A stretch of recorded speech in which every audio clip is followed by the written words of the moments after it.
¿Algún libro vas a tener? Buenas noches. El doctor mismo. Sí. ¿Qué diapositiva es eso? Copimega o multicopia. De copión.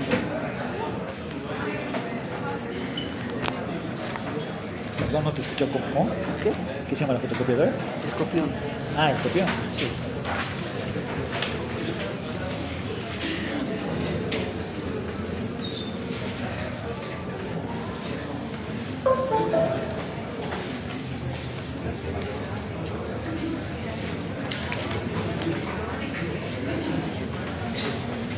Ya. Bueno, buenas noches a todos. Vamos a seguir avanzando, ¿ya? Lamentablemente el sábado pues perdí una clase, ¿no? Y bueno, ¿qué vamos a hacer?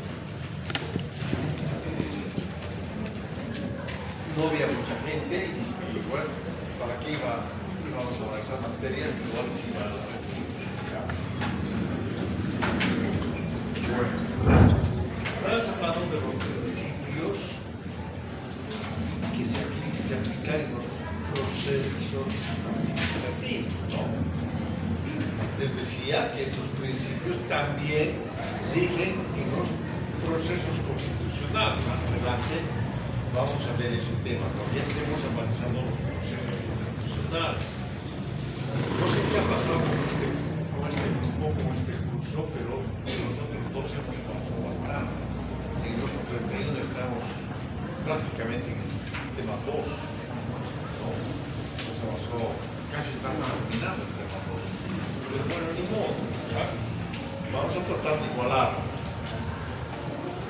Entonces, el principio de informalismo, como su mismo nombre lo indica, establece que en estos procedimientos administrativos no rige las formalidades que existen en los procedimientos ordinarios, ¿no?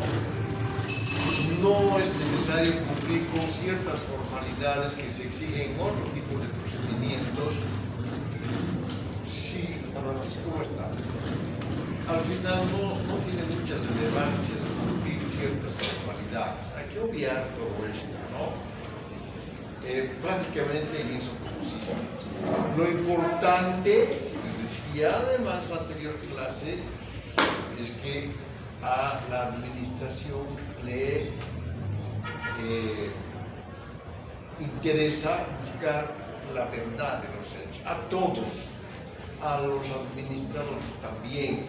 Lo que queremos cuando hacemos un petitorio, cuando hacemos una demanda, cuando activamos un procedimiento administrativo, constitucional, judicial, etc., lo que queremos es que la autoridad competente se pronuncie sobre el fondo del tema, ¿no?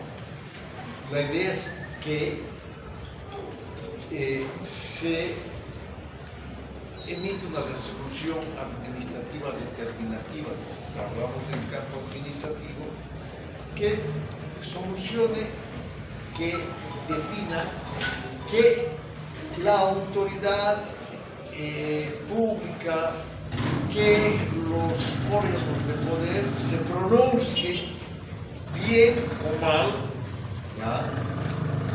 Para que en todo caso el administrador pueda decidir si interpone los recursos ordinarios en materia administrativa, que en este caso son los recursos de revocatoria primero y finalmente el recurso jerárquico, ¿no? Eso es lo que queremos todos, el pronunciamiento formal de la autoridad pública y que no pase, ¿no?, mucho tiempo y que no se quede en la indefinición cualquier situación. Además, consideren que hay el principio de oficialidad, ¿no es cierto?, que dice que la administración debería actuar inclusive de oficio, cuando el asunto es de interés público.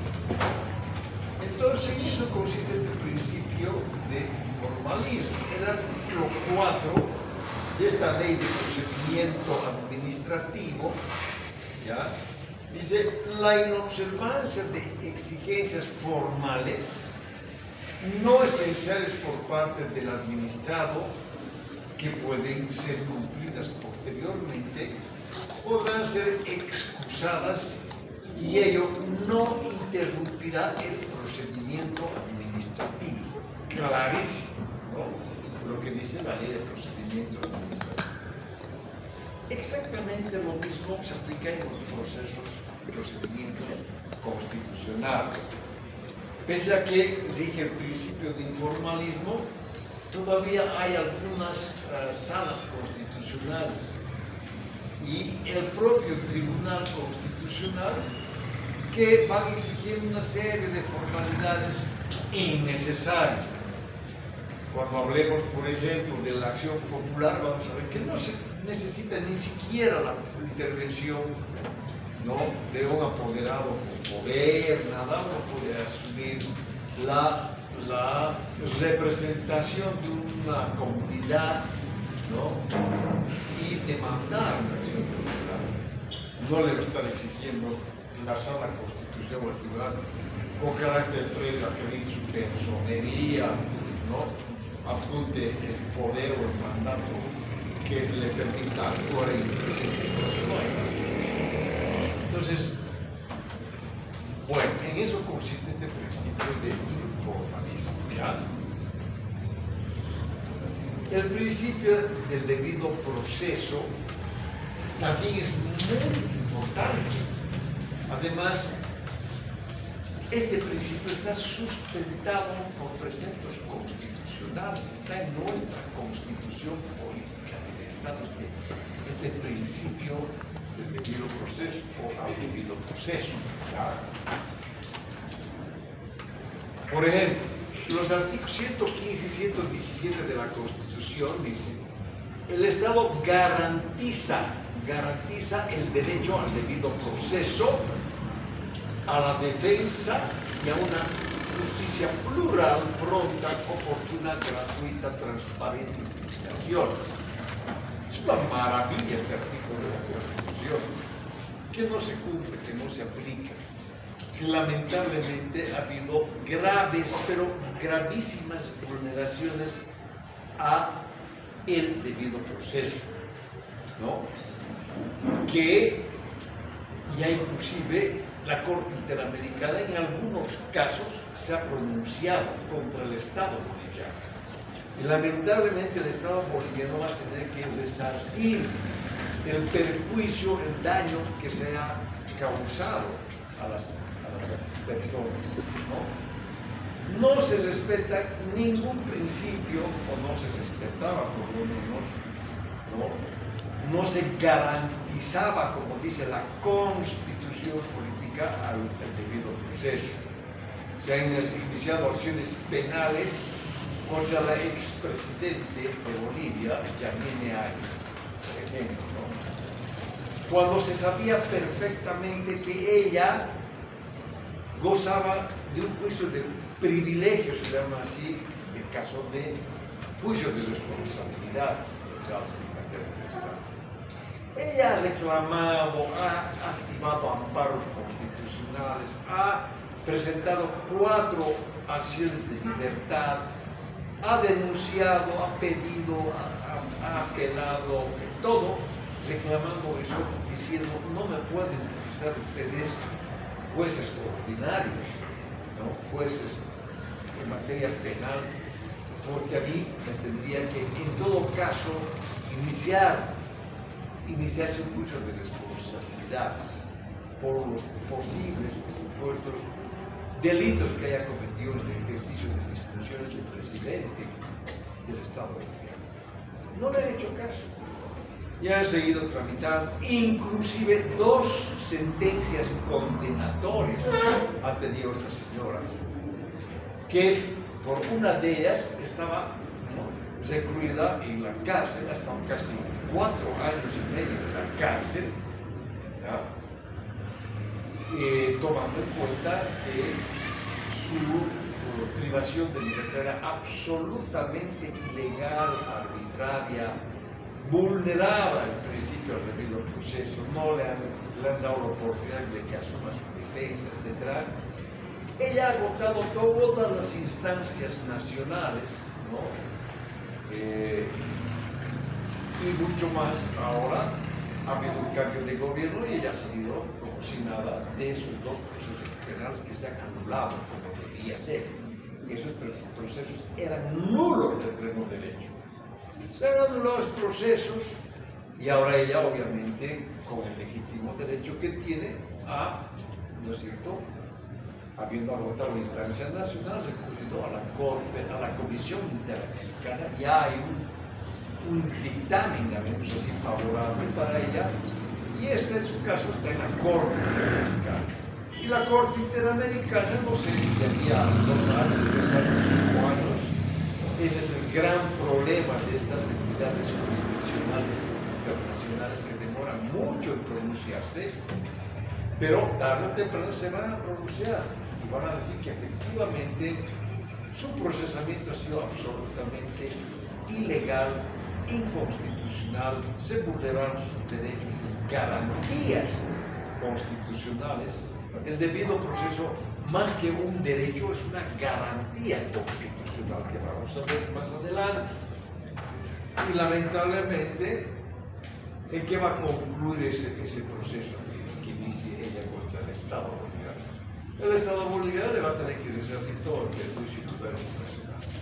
Y la Corte Interamericana, tratándose de una exmandataria de Estado, va a calificar en una cuantía realmente alta, fácil, yo lo estimo fácil, que va a calificar la Corte Interamericana en $500,000, si no es $1.000.000, con absoluta seguridad. Hay varios casos donde ya pasó por el filtro de la Comisión Interamericana, ha pasado por la Corte Interamericana, ya hay sentencias, ¿no?, de la Corte Interamericana. Tenemos el caso de, ¿no?, la ejecución sumaria que ha habido con presos claramente con extranjeros, ¿no?, con europeos que los han acribillado en el Hotel Las Américas, ¿se acuerdan? ¿No? Los han matado, los han ejecutado sin más. Y además, inclusive Evo Morales es confeso, ¿no? Porque él, me acuerdo, y hay videos donde le está diciendo a Chávez, está ahí a su lado Chávez, a su lado está Raúl Castro, y le estaba contando que había ordenado su ejecución sumaria de estos extranjeros, porque eran unos terroristas que querían, ¿no es cierto?, cometer un magnicidio en su contra, lo querían matar, no sé qué historias. Y Chávez quedó sorprendido y dijo: qué increíble, ¿no? Qué bien que los hayan matado. Ahí estaba fuerte. Entonces, lamentablemente, igual, imagínense cuánto se ha calificado el daño económico, el perjuicio, y obviamente las familias de estos extranjeros han activado a la Corte Interamericana, ya tienen una sentencia a su favor, ya inclusive en esa sentencia se ordena al Estado boliviano, primero, resarcir todos los daños ocasionados, y segundo, que se inicien las acciones penales contra los responsables. Y se tiene un listado de 111, son 111 personas que están involucradas y que tienen responsabilidad, ¿no? Y obviamente encabeza ese listado Evo Morales, Álvaro García Linera, Raúl García Linera, que es su hermano de Álvaro, los policías que han intervenido, el ex comandante de ese momento, 111 personas, ¿no? Ya debía el Estado boliviano, y eso nunca quiso tocar el hermano Lucho, ¿no?, todo su gobierno. Pero Rodrigo no creo que se libre de iniciar acciones penales contra estos, ¿no? tiene la obligación de iniciar acciones penales, ¿no? Hasta las últimas consecuencias, y lamentablemente nuestro pobre Estado va a tener que pagar todo el daño que se ha ocasionado como consecuencia, ¿no?, de esa decisión, equivocadísima decisión, ¿no?, del gobierno de Morales. Hasta eso está pendiente, ¿no?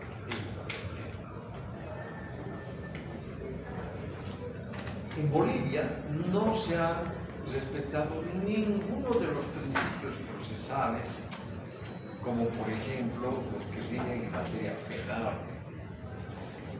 Por ejemplo, el principio del juez natural, ¿no? Hay reglas de competencia que están en el procedimiento penal, que establece claramente quién es el juez competente para conocer y resolver un determinado asunto, ¿no?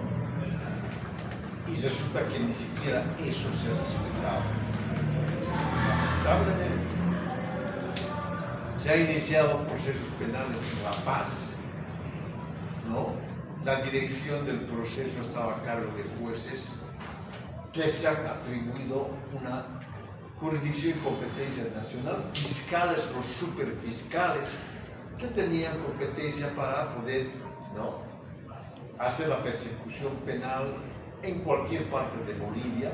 O sea, esos superfiscales de La Paz viajaban, por ejemplo, han viajado a Pando, y al exgobernador Leopoldo Fernández, ¿no?, se lo han llevado de Pando a Chonchocoro inicialmente. Directamente lo han metido por detención preventiva. 11 años, imagínense, 11 años ha estado privado de libertad de todo Fernando. Una persona anciana ya mayor, con gravísimos problemas de salud, tenía cáncer en uno de sus riñones, Leopoldo Fernández. Nunca han probado, jamás han demostrado que él era responsable, como decían los masistas de ese entonces, la masacre en el Porvenir, donde efectivamente se ha quitado la vida a 11 campesinos del lugar. Y todos sabemos, hay un montón de pruebas, que el autor intelectual de esa masacre ha sido Juan Ramón Quintana. Todos sabemos que ha sido él, ¿no? Y Leopoldo Fernández, ni siquiera por compasión, por humanidad, le dieron su detención domiciliaria que tanto pedía. Han estado todas las acciones de defensa que estaban a su alcance y nadie le hizo caso. Hasta que finalmente, bueno, se le dio su detención domiciliaria después de estar tantos años en la cárcel de La Paz, en Chonchocoro, imagínense ustedes. Imagínense nomás ustedes que un hombre que ha vivido toda su vida en un lugar eminentemente tropical como es Pando, se lo lleve a La Paz. Entonces, ¿pueden creer semejante cambio? Eso es un crimen. Vamos a ver que hay un tipo de acción de libertad cuando se da esa figura de agravamiento de la situación del procesado, del imputado, etc. Como en tantos casos, no ha habido nada que demuestre que Leopoldo Fernández era el directo responsable de esa matanza. No era, él no sabía nada de eso. Ha manejado políticamente ese tema, han sacrificado a unos pobres inocentes, a los campesinos del lugar, los han acribillado, los han matado y les han culpado a Leopoldo Fernández. ¿Para qué? Para que se cumpla lo que había mencionado públicamente Juan Ramón Quintana, que se iba a pudrir y que, ¿no es cierto?, los gusanos lo iban a comer, no sé qué barbaridad se acuerdan que dijo. Ahí también se dio una vulneración gravísima al debido proceso. Tenemos el caso de Bakovic, el ex presidente el Servicio Nacional de Caminos, se llamaba así, ahora es la ABC. El señor Bakovic, yo conozco a su familia, son cochabambinos. Un señor, un caballero en toda la expresión de la palabra, muy parecido, me encontraba cierto parecido al doctor Pablo Dermisaki, un hombre muy correcto, no ha hecho ningún acto de corrupción, nada de nada. Y su pecado ha sido asumir la presidencia del ex Servicio Nacional de Camino. Ha entrado lamentablemente para su mala suerte una muchacha que también conozco su familia, de presidenta del Servicio Nacional de Caminos, y le ha iniciado decenas de procesos penales acusándole al señor Bakovic de la comisión de algunos delitos que nunca, jamás, nunca han probado. En cada departamento, cada dirección departamental de servicio de caminos le ha iniciado acciones penales por todo y por nada. Lo han reventado a este pobre señor. Y al final él estaba muy delicado de salud y les decía a los jueces, por favor, yo no puedo viajar a lugares altos, no puedo viajar a La Paz, a Potosí, a Aurora, porque tengo problemas cardíacos. ¿Y sabe cómo ha muerto él, no? ¿Se acuerdan cómo ha muerto? No han dado mucha publicidad, pero ¿qué ha pasado con el señor Baco? Iba prácticamente paseaba por todo el país, juzgado por juzgado, ¿no? Para prestar su declaración, y en una oportunidad le dijo a un juez, en la conciencia de ese individuo debe estar, ¿no?, la muerte de este pobre señor. No le ha dado curso a que le tomen su declaración aquí en Cochabamba, estaba muy delicado, y lo ha llevado a La Paz como en una camilla con oxígeno, así ha estado en la audiencia. Y en presencia del juez, el señor Bakovic se ha muerto. Le ha dado un paro cardíaco como tenía que ser. Ya se acabó la historia de este pobre señor. Ha muerto en presencia del juez, del fiscal, de los abogados, etc. No se acuerda usted de eso. Se ha muerto el señor Bakovic. Aramayo, el único pecado que cometió el señor Aramayo es denunciar los actos de corrupción del fondo indígena, ¿no?, que ahora recién lo están persiguiendo a los responsables del gasto de más de $100 millones. Aramayo también ha muerto con pena. 52 procesos penales ha tenido el señor. Ha estado privado de libertad en todas las cárceles de Bolivia. En todas las cárceles de Bolivia. Igual estaba delicado de salud. El único pecado que cometió es denunciar esos actos de corrupción, que ahora recién se están iniciando las acciones penales. Acaban de detener a esta señora Chacó, ¿no?, a su ex suegro Evo Morales. Igual a este pobre señor, con semejante presión de iniciarse en todo el país acciones penales, porque todos los dirigentes campesinos de todo el país que estaban involucrados, ¿no?, y que han hecho un mal uso de esos recursos económicos, todos esos dirigentes campesinos les han seguido sus penales al señor Aramayo. Pero pues, doctor, creo que lo envenenaron a Aramayo. Escuché alguna versión que lo envenenaron. Quizá, no sé, la verdad, ¿no?, pero la cárcel. Lo cierto es que este pobre señor, sí, estaba en la cárcel, en La Paz, ha estado en todas las cárceles de Bolivia, en todas. Ha hecho acciones de libertad, en todo lado. Nadie le ha concedido la tutela hasta que este pobre señor se muere, ¿no? Se muere. Entonces, esos son algunos ejemplos de vulneración a este gran principio procesal al debido proceso. no se ha respetado al juez natural. El juez natural es el lugar donde se ha cometido el delito. El juez natural es el competente, ¿no?, del lugar donde vive la víctima. El juez natural es o puede ser competente en el lugar donde vive el supuesto delincuente. Ellos son los jueces naturales y no se han respetado. Vamos a ver casos de acciones de libertad, ¿no?, precisamente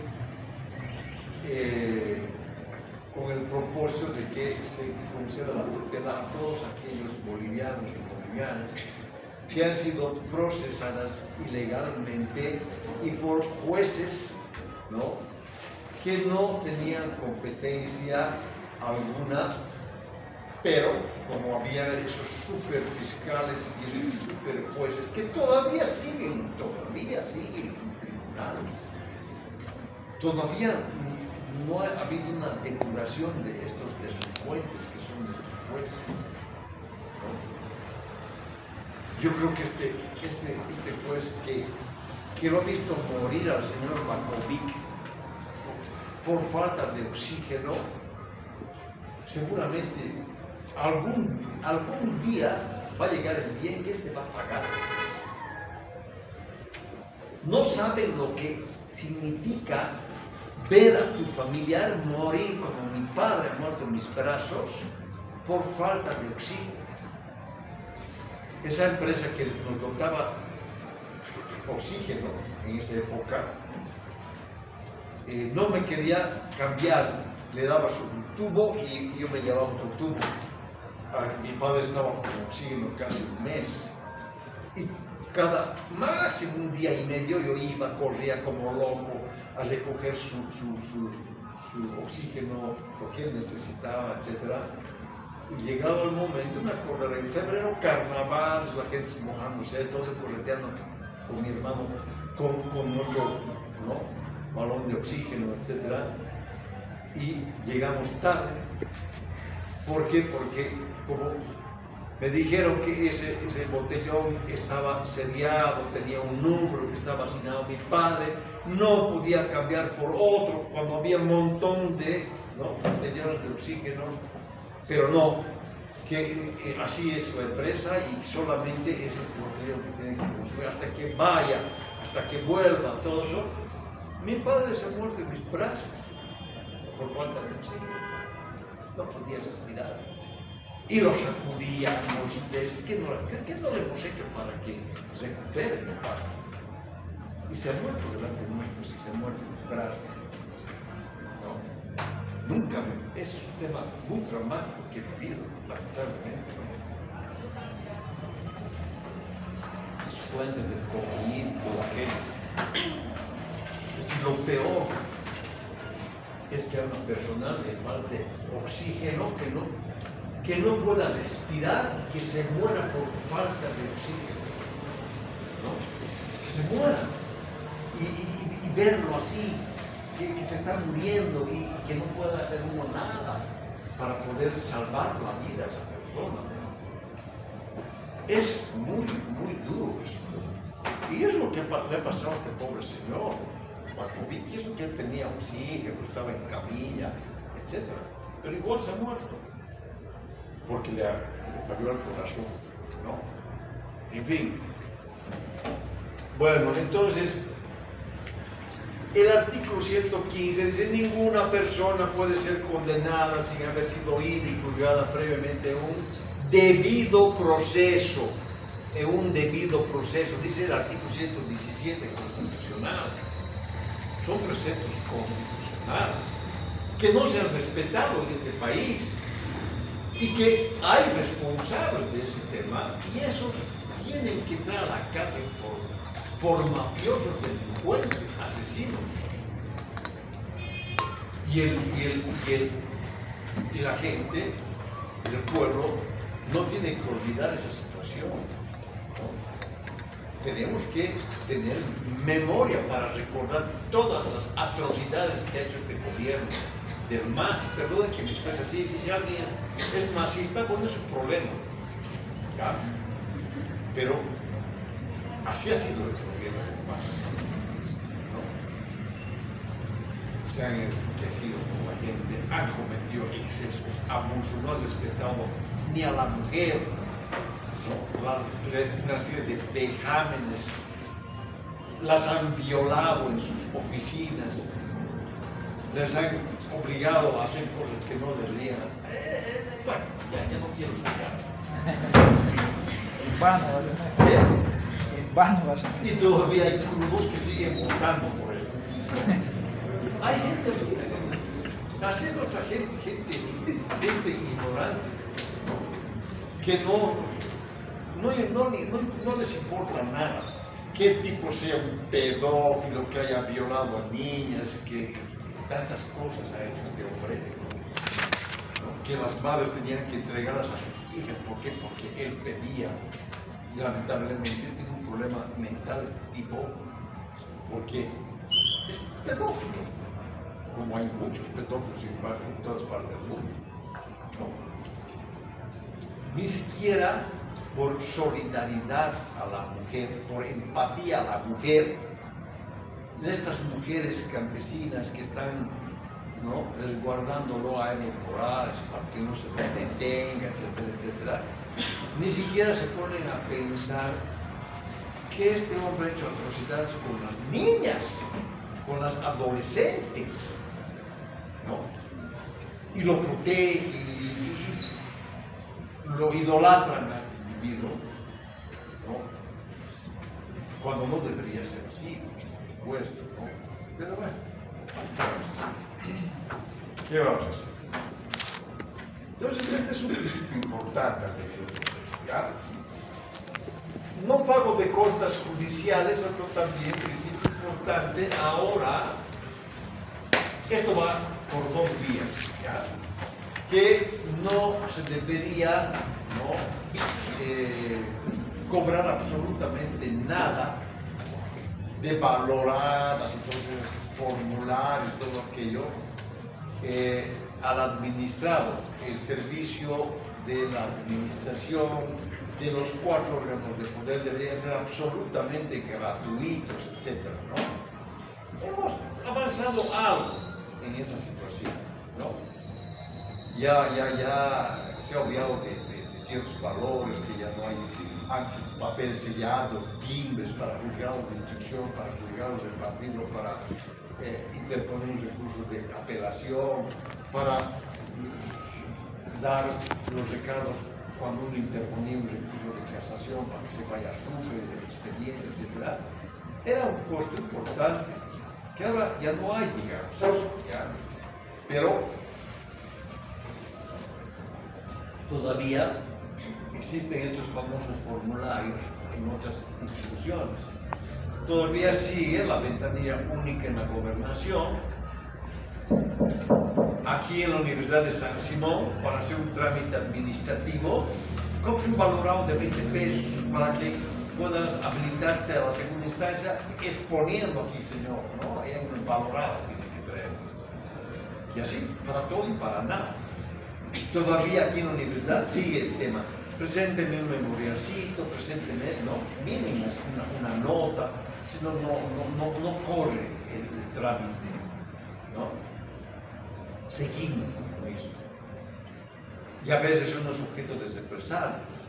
Cuando yo, cuando estaba en la autoridad electoral, suspendí y dije, ni todos los trámites van a ser gratuitos, salvo el costo del certificado de nacimiento, de matrimonio, de defunción, etc., ¿no?, que se hacían y se hacen hasta los centenares de trámites administrativos todos los días, por personas que tienen problemas con sus partidas de nacimiento, matrimonio y defunción, por errores que han cometido los oficiales de registro civil de esas épocas, gente semi-analfabeta que era oficial de registro civil y han cometido gravísimos errores en el llenado de los libros, horrores ortográficos, errores de dicción, datos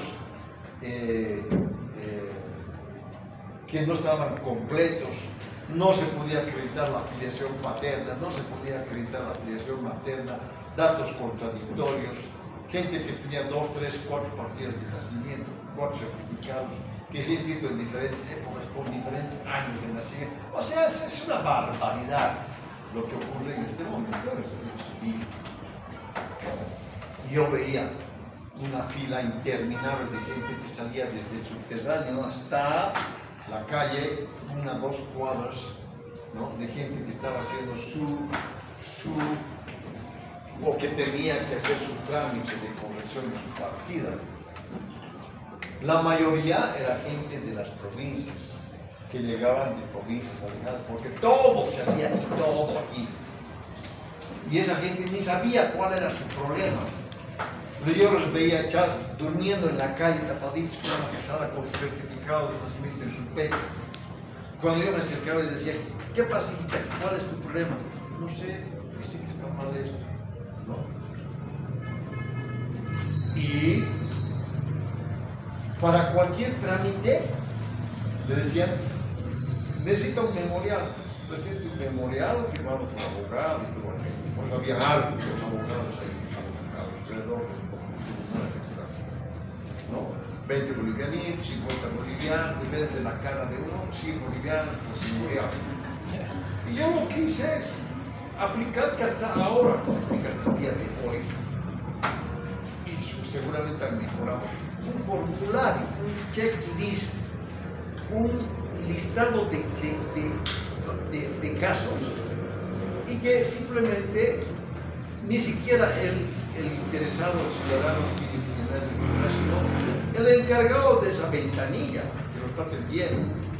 ¿Qué tiene que hacer? Y ahí estaban todos, ¿no? Complementar datos, ¿no? Del padre o de la madre, o su apellido no es con S, es con Z, con P chica, con P grande, error de dicción, gente que ponía nombres extranjeros, por decir, a ver, Janet. Había unas personas que se llamaban Janet, J-A-N-E, Janet, otros eran con H, Janet, otros eran con, ¿no es cierto?, H final, Janet. Habían varias maneras de escribir el nombre de una persona. Tenían que subsanar, tenían que corregir, etc. ¿No? Hasta yo he tenido ese problema, ¿no? En los certificados de nacimiento de mis hijos. Nombre del padre, Joaquín Pérez. Nombre de la madre, Ana Osuelo. Y tenía que hacer un trámite administrativo presentando un memorial, pidiendo que se complementen los datos de mis hijos, de sus partidas. Tenía que presentar pruebas, certificado de nacimiento mío, de mi esposa. Además tenía que presentar mi certificado de matrimonio, todo para acreditar que, ¿no?, el padre de mi hijo no se llamaba Joaquín Pérez nomás, sino Mario Víctor Joaquín Pérez Mercado. O sea, complementar su nombre del padre. La madre no es Ana Osuel nomás, es Ana del Rosario Osuel Daza. Y me pedían un montón de pruebas, ¿no? Entonces, ¿yo qué hice? Un checklist para que explique qué es lo que trámite que se está haciendo, qué es lo que se tiene que hacer con la partida, y las pruebas generaban el mismo registro civil, porque estaban con la computadora. Necesitan el certificado de los padres, impriman los certificados de los padres. Necesitan un certificado de matrimonio, impriman el certificado de matrimonio. Necesitan un certificado de defunción, impriman, porque está ahí en la base de datos. Y no hacer caminar y hacer gastar a la persona para conseguir esos documentos. Había gente que no tenía certificado de nacimiento, personas mayores, porque no había registro civil. Y le decían, vaya a sacar un certificado, ¿no?, de la Compañía de Jesús y del Hospicio, haciendo cola, iba y el cura le flagelaba para darle su certificado. su certificado de bautizo para que sea prueba, ¿no? Se exigía también eso. Cuando yo suspendí la presentación de memoriacitos firmado por abogado, un día me combina el Colegio Departamental de Abogados, así, se lo combina a presentarse el día jueves, horas tantos, en las oficinas del Colegio Departamental de Abogados. Yo dije, ¿qué será? Y he decidido que me dicen ahí, todita la directiva del Colegio de Abogados, que entre paréntesis había dos docentes actualmente que eran de esa directiva. Le cuento, doctor, que los colegas han interpuesto una denuncia en su contra. Dice que usted ha suspendido la presentación de trámites con memorias de abogado. Está tentando, ¿no? Los intereses, los beneficios de nuestros colegas. Muchos de ellos viven de eso, ese es su sustento diario, no sé qué, no sé cuántos. Y les dije, ustedes me están pidiendo que deje sin efecto esa determinación y aprobación de esa batalla. No lo voy a hacer. Yo no estoy afectando a nadie. No puede ser que carguen económicamente a un pobre ciudadano que no tiene ni para comer, que está teniendo que llegar de lugares alejados, quedándose 2, 3 días a dormir para solucionar su problema. No voy a levantar nada. Háganme lo que quieran, ¿no? Para eso me habían combinado el Colegio de Abogados, para pedirme que les. A ver cómo nos va con este nuevo decreto supremo que se ha aprobado hace 2 o 3 días, ¿no? ¿Cómo es otro eslogan de Rodrigo Paz? Que ya no seamos país tranca, ¿no? Tranca. Que se pueda obviar esos trámites administrativos, ¿no? Que hasta ahora siguen exigiendo en todas las entidades, ni la universidad se salva de eso, ¿no? Que ya no haya más, como decía Rodrigo, los foldercitos amarillos. No, pues un folder, ¿no? Tenían que ser un folder amarillo, ¿no? Para apuntar todos sus documentos y todo eso. Que ya no haya el país tranca, que todo esté digitalizado. Es posible hacer eso. Va a costar mucho, porque hay mucha gente que no puede acceder, no tiene, ¿no?, un buen celular para hacer trámites. Pero hay que obviar, hay que mejorar, hay que simplificar los trámites administrativos, ¿no? Entonces, va a eso el tema de no costas judiciales, por ejemplo, los procesos, ¿no?, que se tramitan contra el Estado. Hay una sentencia constitucional como emergencia de una acción de amparo constitucional que se ha demandado aquí en Cochabamba. Se trataba de un asunto, no voy a mencionar la entidad. Resulta que se inició un juicio grande, un juicio ordinario, contra la alcaldía de Cochabamba en ese momento. Y, claro, lo que pasa es que ha habido una negligencia, una inercia total del Estado para asumir su propia defensa, la defensa de sus intereses. Había entidades que tenían hasta 5 abogados, sin embargo, contrataban una oficina jurídica externa para que defiendan al Estado. Se hacían vencer con plazos y el Estado terminaba perdiendo el juicio, ¿no? Y lo peor de todo es que, aparte de perder el juicio por no haber asumido una idónea defensa, tenía que pagar las costas procesales, los honorarios del abogado del demandante. ¿Cómo es posible? Se supone pues, que el demandante ha contratado a su abogado y que él ya le ha pagado. Resulta que era el Estado el que tenía que pagar además los honorarios del abogado de su contraparte, ¿no? Y habían grandes negociados, hasta en eso se ha negociado. El blanqueo de honorarios se llamaba así, decíamos nosotros. Para el colmo de perder el juicio, tenía que pagar los honorarios de su abogado, del demandante, cuando se supone que es el demandante que lo ha contratado y que le pague, pues él y no le pague el Estado. De un asunto que además ha perdido el Estado. Y se regulaban honorarios cuantiosos. $10,000, $20,000, $50,000 que tenía que pagar el Estado, ¿no? Cuando había cambios de autoridad a la nueva autoridad que ni sabía que existía ese juicio, ¿no? Resulta que les van persiguiendo con mandamiento de apremio hasta que paguen los honorarios y el Estado tenía que pagar. Entonces, como emergencia de ese caso, que inclusive se ha forzado una acción de amparo, el Tribunal de Amparo desde entonces tuvo el criterio de decir no, yo voy a conocer este asunto y me voy a pronunciar sobre este asunto en el fondo del tema.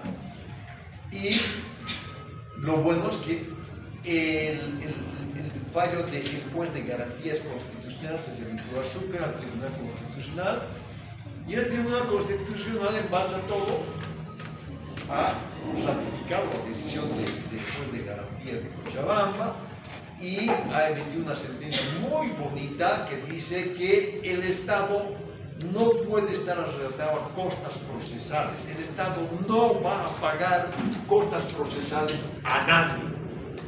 Y ahí se acabó el tema. Inclusive habían algunos jueces que todavía seguían regulando honorarios contra el Estado y les combinaba seguir pagando, pese a que había una sentencia del Tribunal Constitucional que es una sentencia de obligatorio cumplimiento, vinculante y todo aquello, jurisprudencia del Tribunal Constitucional. Ya no se pagan las costas procesales. El Estado no está obligado a pagar absolutamente nada de honorarios del abogado de su contraparte. Entonces, este principio se refiere a eso prácticamente. El mismo artículo 4, su numeral O, dice: la ley de procedimiento administrativo menciona que los particulares solo estarán obligados a realizar prestaciones personales o patrimoniales en favor de la administración pública cuando la ley o la norma jurídica expresamente lo establezca. Y la idea es que ni eso estaría bien ahora, porque no hay ninguna justificación legal para aprobar aranceles, para aprobar, ¿no es cierto?, costos de los trámites, etc. ¿no? En fin, a eso se refiere este principio también, ¿verdad?, que es muy importante. El principio de eficacia, economía, etc., es una burla, porque nadie cumple, ¿no? Sin embargo, dice todo procedimiento, dice el artículo 4, numeral importante, dice que todo procedimiento administrativo debe lograr su finalidad evitando dilaciones indebidas. Clarísimo, dice la ley de procedimiento administrativo. Entonces, y la idea es que, en todo caso, los procedimientos administrativos tienen que ser eficaces, económicos, que no hayan dilaciones indebidas, que haya celeridad, sencillez, economía en todos los trámites administrativos. Eso dice la ley. Pero acontece todo lo contrario, absolutamente todo lo contrario, ¿no? Este también es un buen principio que se aplica también en los procedimientos constitucionales. ¿Ya? Con esto hemos acabado de los principios, hemos visto algunos de los principales principios, ¿ya?, que se aplican en los procedimientos administrativos, también se aplican en los procedimientos constitucionales. Y ojalá llegue el día en que, ¿no?, estas autoridades administrativas, los órganos de poder, los jueces constitucionales, los jueces ordinarios,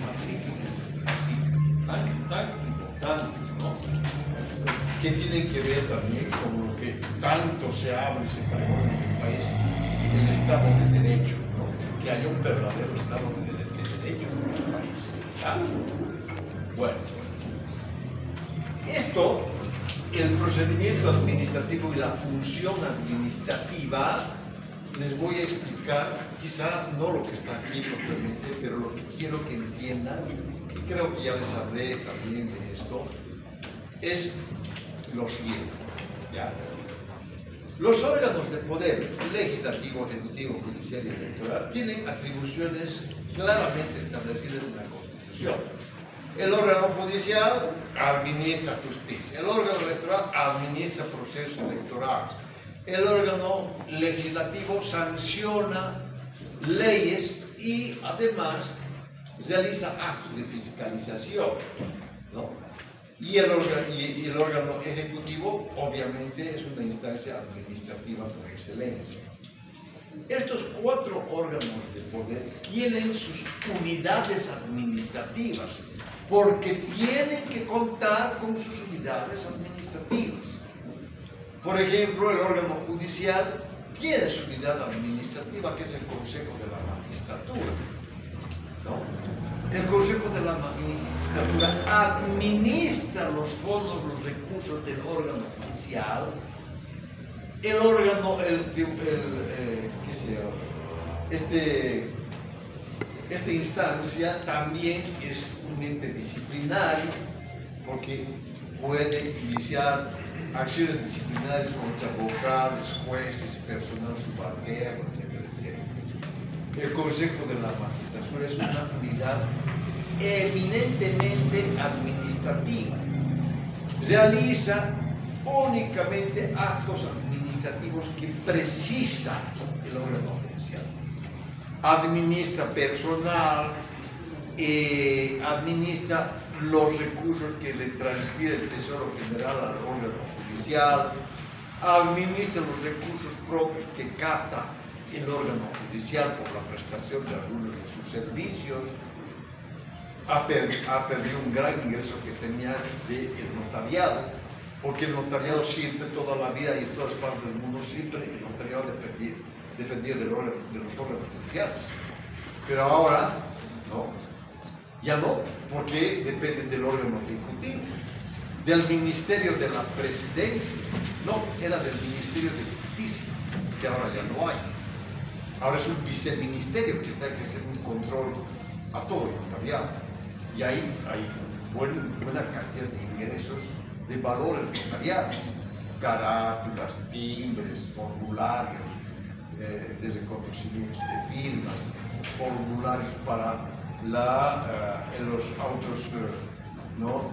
de declaratoria de herederos, los formularios que son caros, ¿no? Ya no es un ingreso para el órgano ejecutivo, para el órgano ejecutivo. Hasta en eso han metido sus manos. ¿Qué tenía que ver el notariado con el Ministerio de Justicia, con el órgano ejecutivo? Y nadie ha dicho nada ni ha reclamado esa situación. El notariado es un instituto milenario, viene desde el derecho romano. Siempre ha habido un individuo que ha dado fe de los actos civiles, ¿no? De las personas. El notariado ya existía desde el derecho romano y siempre ha dependido de los órganos judiciales, no del órgano ejecutivo, pero como aquí han hecho y han deshecho lo que han querido en este pobre país. Estamos como estamos. Lo correcto es que nuevamente el notariado vaya bajo comisión del órgano judicial. Eso es lo que corresponde. Además, los notarios ya realizan actos jurisdiccionales, conocen todos los procesos voluntarios. A ver, ¿qué procesos voluntarios existen? ¿Qué me puede decir eso? ¿Qué? ¿Qué procedimientos voluntarios existen que eran competencia de los jueces en materia civil? ¿Qué? ¿Qué? No. Hay procedimientos voluntarios, por ejemplo, ¿no? La declaración anticipada de testigos, ¿no? la declaratoria de heredero, ¿no? ¿Qué otros pedías preparar? ¿Qué? Lo que significa la mensura y deslinde también. Eran procesos voluntarios que eran de competencia de los jueces en materia civil y ahora es de competencia de los notarios de la República, ¿no? Inclusive ahora un notario de fe pública puede conocer un trámite voluntario, consensuado, de divorcio. Ya no necesariamente es un juez en materia familiar que tiene que emitir una sentencia de divorcio, por ejemplo, ¿no? Si se realiza actos jurisdiccionales, entonces, ¿qué tiene que ver el órgano ejecutivo con la tuición del notariado? Eso tiene que estar bajo tuición del órgano judicial. ¿Ya? Hay tantas cosas que se tienen que hacer en este país que las actuales autoridades se han emborrachado y hay donde uno va y ve, siempre va a encontrar graves problemas, gravísimas dificultades. No están pudiendo ejercer el control del Estado. Se están abocando a, ¿no es cierto?, solucionar una cosa, solucionar otra, etcétera, etcétera, ¿no? Hoy día ha estado convocado a la Asamblea Legislativa el ministro de Hidrocarburos, ¿no? Estaban con la intención, por lo menos del grupo de Lara, de censurar. Y resulta que yo escuché así desde pilón un pequeño debate que transmitió la Radio Panamericana esta mañana, donde el ministro se presentó, obviamente, y objetó, ¿no? Y denunció que se han cometido algunas, digamos, falencias y irregularidades en ese procedimiento, ¿no? Porque no lo habían notificado legalmente, porque además había un diputado titular y un diputado suplente, su titular y su suplente han sesionado los dos, y eso es absolutamente ilegal. O sea, temas de forma. Pero en mi criterio, ¿qué debería corresponder? ¿No? Si me están interpelando, están cuestionando, ¿no?, mis decisiones, en fin, como ministro, etc. Yo siendo un ministro que no tengo nada que ocultar, debía presentarme y decir, pese a todas estas deficiencias que hay, voy a absorber todos el interrogatorio que tienen ustedes para aclarar algo fundamental en el país. El tema de los hidrocarburos. Él tenía la oportunidad de decir a la Asamblea Legislativa qué ha pasado con la gasolina y el diésel en el país. Esas miles de historias que nos han contado, cada vez diferentes versiones, nadie cree.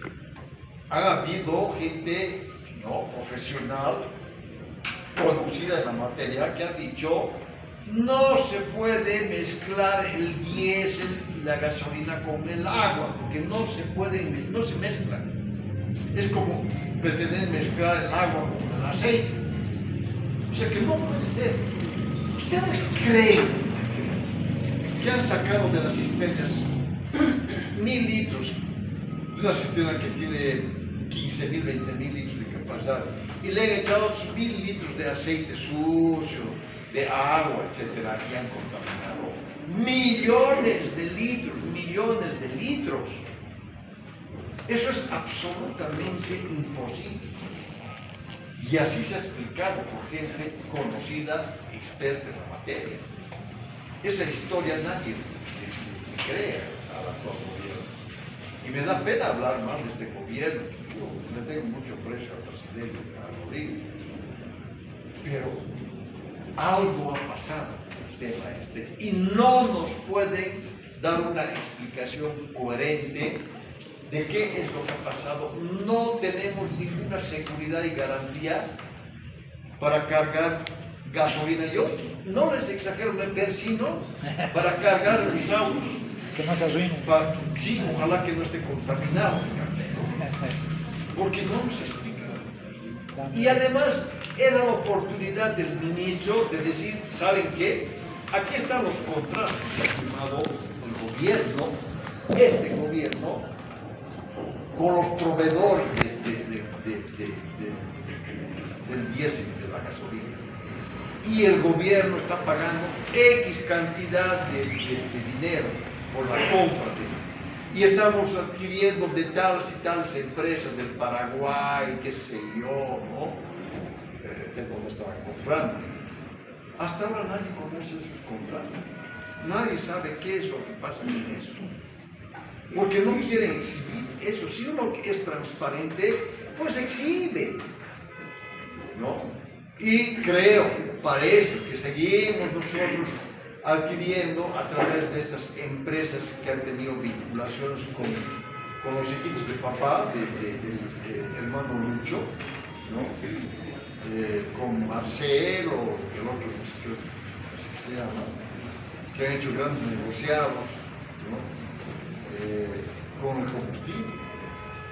No se ha clarificado, no se ha esclarecido, solamente hay denuncias y denuncias.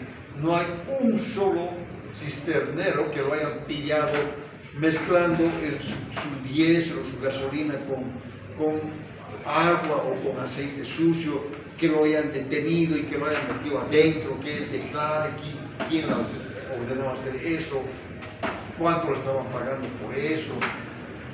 Nada, solamente es una denuncia. Entonces, ¿qué ha pasado? El ministro le dieron que le llamado por ley para esclarecer este problema. Se ha corrido, ¿no? Se ha corrido porque no ha querido rendir cuentas a la Asamblea Legislativa. ¿Qué es un acto político? Exactamente, efectivamente, es un acto político. Que hay grandes intereses políticos, precisamente de los masistas, de los laristas en todo eso para censurarlo al ministro, efectivamente. Pero no es la solución. Censurándolo al ministro no se soluciona nada, absolutamente nada. Y hasta ahora no nos aclara esta situación. Es un problema muy grave que hay en el país. Y todo tipo de explicaciones y cuentitos nos van diciendo sin ninguna prueba de nada, absolutamente nada. Hay gente efectivamente que ha estado muy perjudicada con este tema. Aquí están los transportistas con graves problemas en sus inyectores, en sus motores. ¿Verdad? Eso es cierto. Ahora, ¿cómo se puede saber quién es quién? ¿Hasta qué punto este combustible ha afectado a los motores de sus vehículos? No se sabe nada, ¿no? Mi hija ha comprado un Hyundai, el año modelo 2025, del año pasado, 0 kilómetros. No ha llegado ni a los 8.000 kilómetros de recorrido su vagonetita, ¿no? Y ha tenido problemas con sus inyectores. Estaba todavía beneficiada con el seguro que le daba la firma, ¿no? Tenía no sé cuántos, creo que eran 100.000 kilómetros o 2 años de garantía, una cosa así. Ha ido a reclamar y le han dicho, no, nosotros no podemos cubrir ese problema porque es un problema de... Entonces, no quería reconocerlo, absolutamente. Y averiguando las cosas, es que ese modelo de Tucson 2025 ha tenido problemas técnicos de fábrica. Porque no era la única mi hija que ha tenido ese problema, había otras personas más. Y mi hija contactado con todos los que ha podido, y efectivamente. Y al final la empresa ha reconocido y ha dicho sí, hay ese problema. Entonces, arréglenme, cubran la garantía.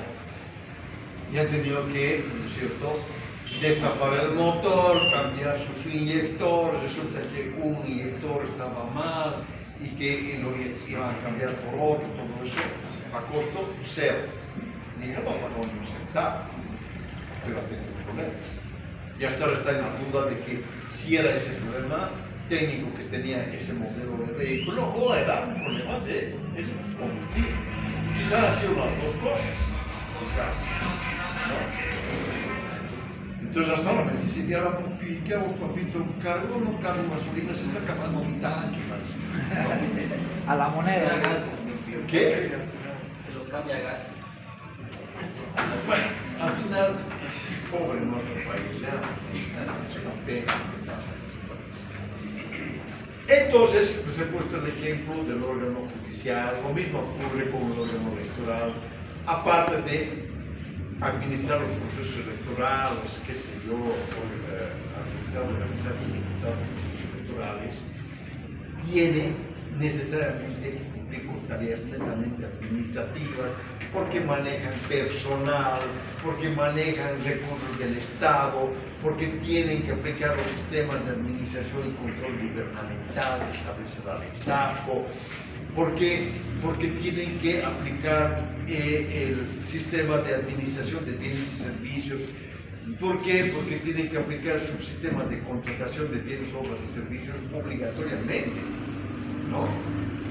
Y para eso necesitan de una unidad administrativa, ¿no? Se está denunciando que hay 161 contratos que se ha contratado de manera directa y han detectado que en esos 161 contratos hay actos de corrupción. Claro, pero eso no es ningún descubrimiento de nada. Yo desde cuando trabajaba en la Contraloría veíamos una contratación directa, decíamos vamos a revisar con lupa este proceso de contratación, porque seguro que hay problemas, ¿no? Porque el punto más importante de la corrupción en este país es y siempre fue todo lo que significa la contratación de bienes, obras y servicios. Ahí está el tema de la corrupción, ¿no? Porque direccionan, aplican mal, sin ninguna seguridad, ninguna garantía, no saben elaborar sus documentos base de contratación, tienen graves deficiencias en la elaboración de sus contratos, no ejecutan las garantías que piden. Es muy grave, ¿no? Y donde hay contrataciones directas a dedo, sin que se lleve adelante procesos de licitaciones públicas, hay varias modalidades, tú sabes, porque yo te he enseñado en el derecho administrativo, hay varias modalidades de contratación. Inclusive hay la modalidad de contratación directa, pero se tienen que cumplir ciertas condiciones y requisitos. Hay una contratación por excepción también, hay contrataciones por emergencia nacional también, ¿no? Entonces, hay licitaciones públicas nacionales, licitaciones públicas internacionales.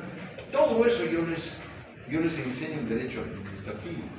Les enseño desde el principio hasta la finalización de todos los pasos que se deben seguir en los procesos de contratación para el Estado, ¿no? Y ahora nos vienen a decir que han descubierto que hay 100. No hay pues 161 contratos solamente, hay muchos más. Han visto las contrataciones del órgano ejecutivo únicamente. ¿Y qué ha pasado con las contrataciones que ha hecho el órgano judicial? Con las contrataciones que ha hecho el órgano electoral también, ¿no? Con las contrataciones que ha hecho el órgano legislativo. La estructura que tiene el órgano legislativo sigue intacto desde el gobierno de Evo Morales. Sigue trabajando la misma gente, sigue habiendo supernumerarios, todavía existen la secretaria que tiene su secretaria y la secretaria que tiene su auxiliar, que siguen trabajando, ¿no? No han hecho una depuración de nada, ¿ya? Siguen con privilegios los diputados, los senadores, ¿no?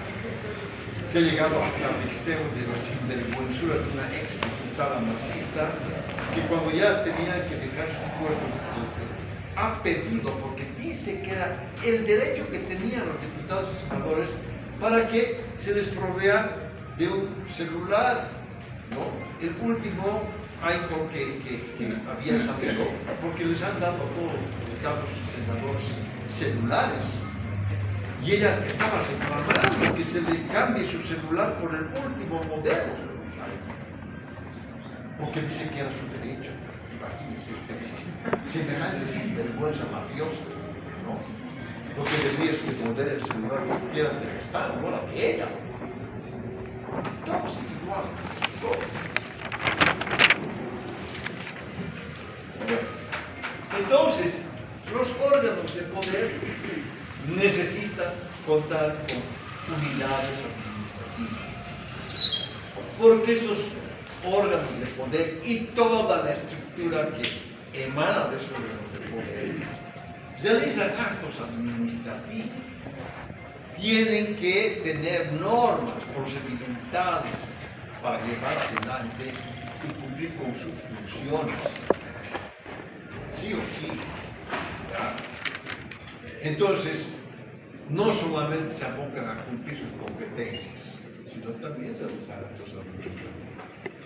Por eso es importante que uno conozca y pueda aplicar todos los procedimientos administrativos que rigen en el país.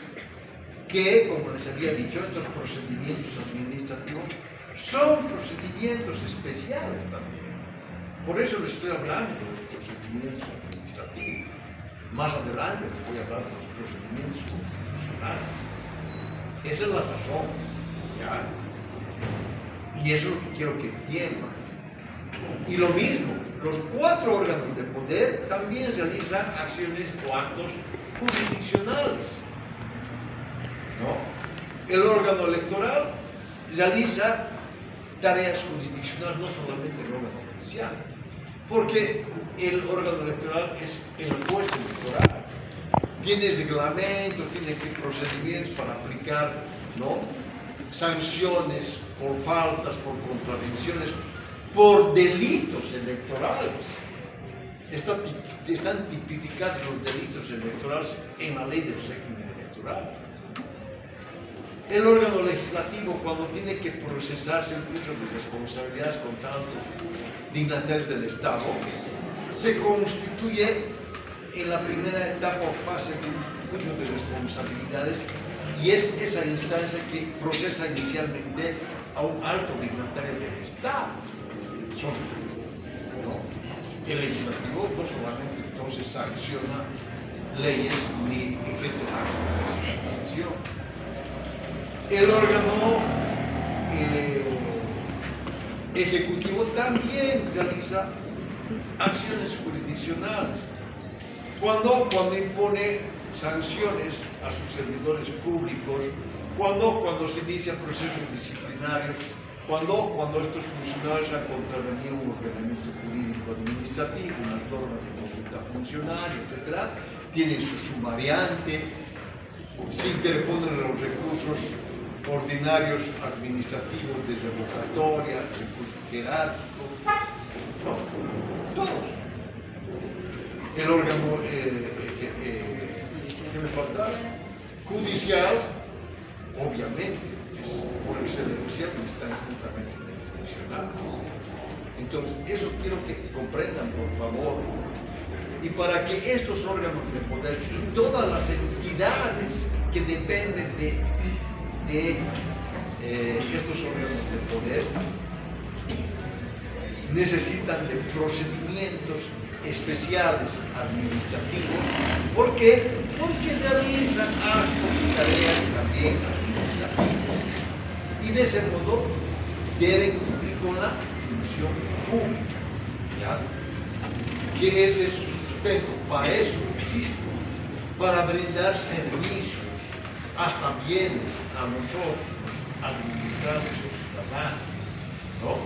¿Cómo puedo yo ejercer mi función pública como órgano de poder si no cuento con una unidad administrativa, si no realizo tareas netamente administrativas también? A eso se refiere esto, ¿ya? Ya voy explicando el órgano administrativo, el órgano judicial, el órgano legislativo, el órgano electoral, etcétera, etcétera, ¿ya? Vamos a quedar aquí. Ya vamos a ver qué son los procedimientos especiales y todo lo que corresponde. Quiero acabar ya este tema para entrar al próximo, porque ya hay muchos grupos. Ya tengo una más importante, por favor. Ya. ¿Dónde está la ¿Está aquí esto? Solo la consulta, las diapositivas, ¿cuándo lo va a ¿Las qué? sus diapositivas? Pero tenía que subir atrás. Sí, les comento que yo les digo, por eso ya hemos abierto un chat acá. ¿Qué? O en el WhatsApp. No, escúcheme, lo que pasa es que no he podido subir al sistema porque no está funcionando ya el Classroom. Ya, tiene el Classroom y todo. En vez del Classroom ahora está en mí. No sé si se ha aplicado en ese detalle.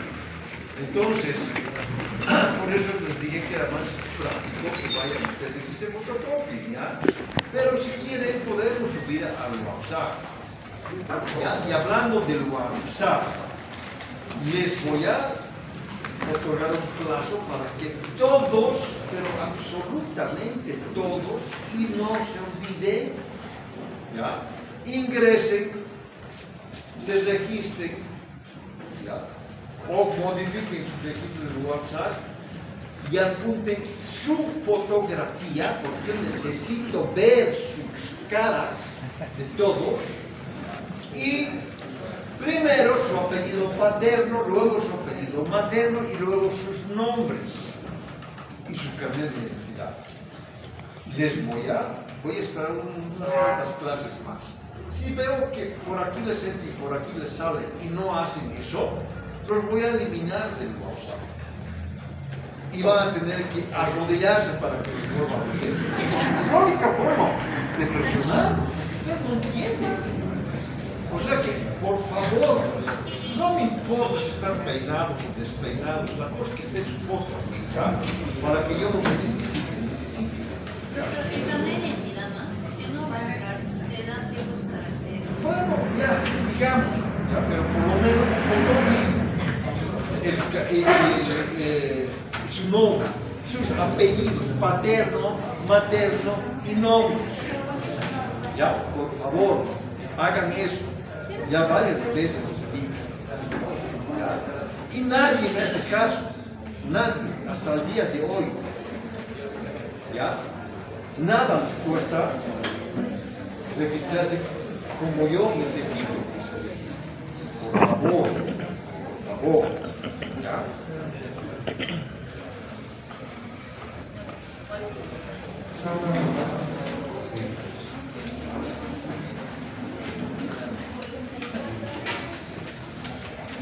Todavía no sé qué cantidad de gente estará ya registrada en WhatsApp, no sé. Voy a tener que imprimir otro octavo porque quiero que recién se inscriben, ¿no?